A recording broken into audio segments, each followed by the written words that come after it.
નમસ્કાર મિત્રો, મેક્સિમમ મનુમાં આપનું સ્વાગત છે।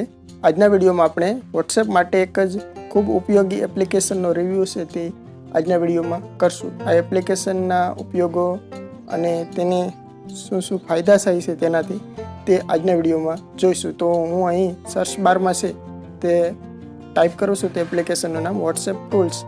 તો અહીં ત્રીજા નંબરની એપ્લિકેશન છે તે WhatsApp tool for WhatsApp status એવું લખેલું હશે તે જોવા મળશે। મેં પહેલેથી ઇન્સ્ટોલ કરેલું હોવાથી હવે તેને ઓપન કરીશ। એપ્લિકેશનને ઓપન કરશું એટલે આ રીતનો છે તે તેનો ઇન્ટરફેસ જોવા મળશે। અહીં જુદા જુદા મેનુ આપેલા છે। તો પહેલું છે સ્ટેટસ સેવર કે તેમાં તમે જે ફ્રેન્ડના સ્ટેટસ જોતા હશો તે અહીં છે તે ઓટોમેટિક સેવ થઈ જશે। તેના માટે તમારે કોઈ અલગથી એપ્લિકેશન ઇન્સ્ટોલ કરવાની જરૂર નથી, પણ આ એપ્લિકેશનમાં જ બધું આવી જશે।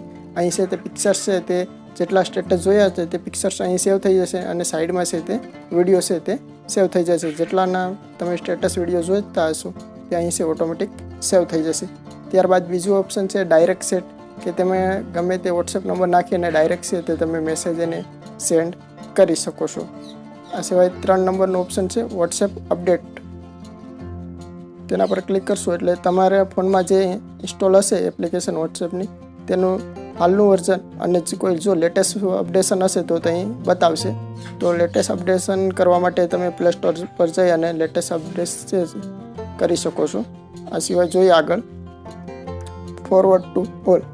આ એક ખૂબ મહત્ત્વનું છે ત્યાંનું ઓપ્શન છે કે તમે એક સાથે છે તે અનેક લોકોને છે તે મેસેજ મોકલી શકો છો। અત્યારે વોટ્સએપમાં વધુમાં વધુ આપણે જોઈએ કે 5 વ્યક્તિને છે એક મેસેજ મોકલી શકીએ, 5થી વધુને આપણે છે તે સિલેક્ટ કરી શકતા નથી। તો અહીં તેનો કોઈ બાધ નડતો નથી, એટલે અહીં તમે અનલિમિટેડ વ્યક્તિને તમારા જેટલા નંબર હશે તે બધા જ નંબર ઉપર એક મેસેજ છે તે તમે મોકલી શકો છો। આ પણ એક ખૂબ જ મહત્ત્વનું છે તે ઓપ્શન છે કે તમે એકસાથે વધુ વ્યક્તિને એક જ મેસેજ મોકલી શકો। ત્યારબાદ એક ક્વિક રિપ્લે છે કે તમે કોઈ ઉતાવળમાં કોઈને રિપ્લે આપવા માંગતા હોય તો ફટાફટ અહીં કોપી કરીને ડાયરેક્ટ તમે તેને રિપ્લે કરી શકો છો। અથવા તો વોટ્સએપના બટન ઉપર ક્લિક કરીને તમે તેને રિપ્લે આપી શકો છો।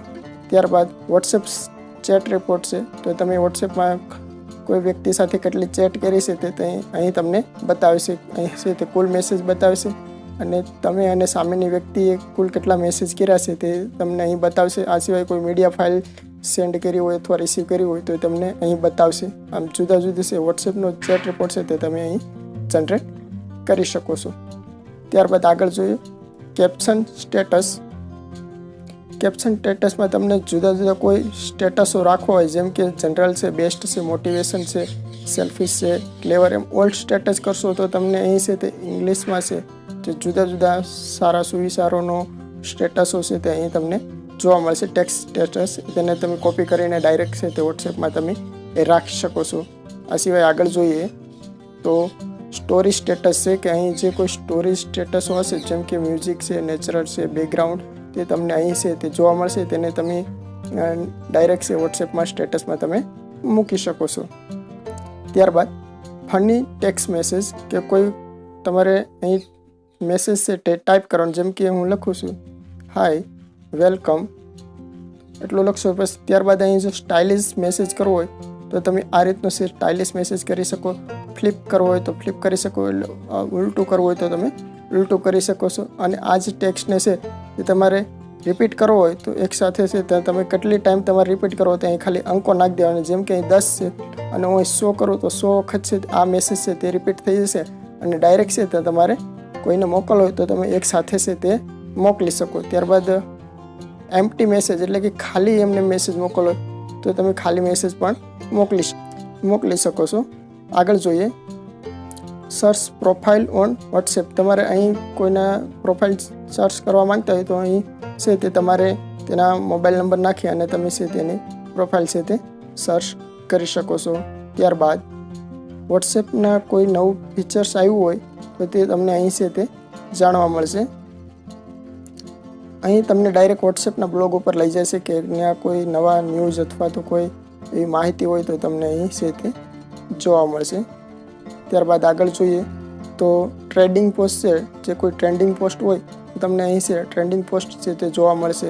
તો તમે તેને ડાયરેક્ટ છે તે વોટ્સએપના સ્ટેટસમાં અથવા તો કોઈ ફ્રેન્ડને છે તે તમે ફોરવર્ડ કરી શકો છો. આ સિવાય આગળ કોઈ ટ્રેન્ડિંગ જીપ ફાઇલ્સ હોય તો તે તમને બતાવશે. ટેક્સ અથવા તો ક્વોટાસ કોઈ જીપ ફાઇલ હોય તો તે પણ અહીં તમે છે તેને સ્ટેટસમાં રાખી શકો. સ્ટીકર છે તે રાખી શકો અથવા તો તમારા ખુદના કોઈ સ્ટીકર બનાવો હોય તો તમે તે સ્ટીકર બનાવીને પણ છે તે વોટ્સએપમાં રાખી શકો. તો આ એપ્લિકેશન દ્વારા આવા ખૂબ જ મહત્ત્વના જે તે કામ છે તે આ એપ્લિકેશન દ્વારા કરી શકાય છે.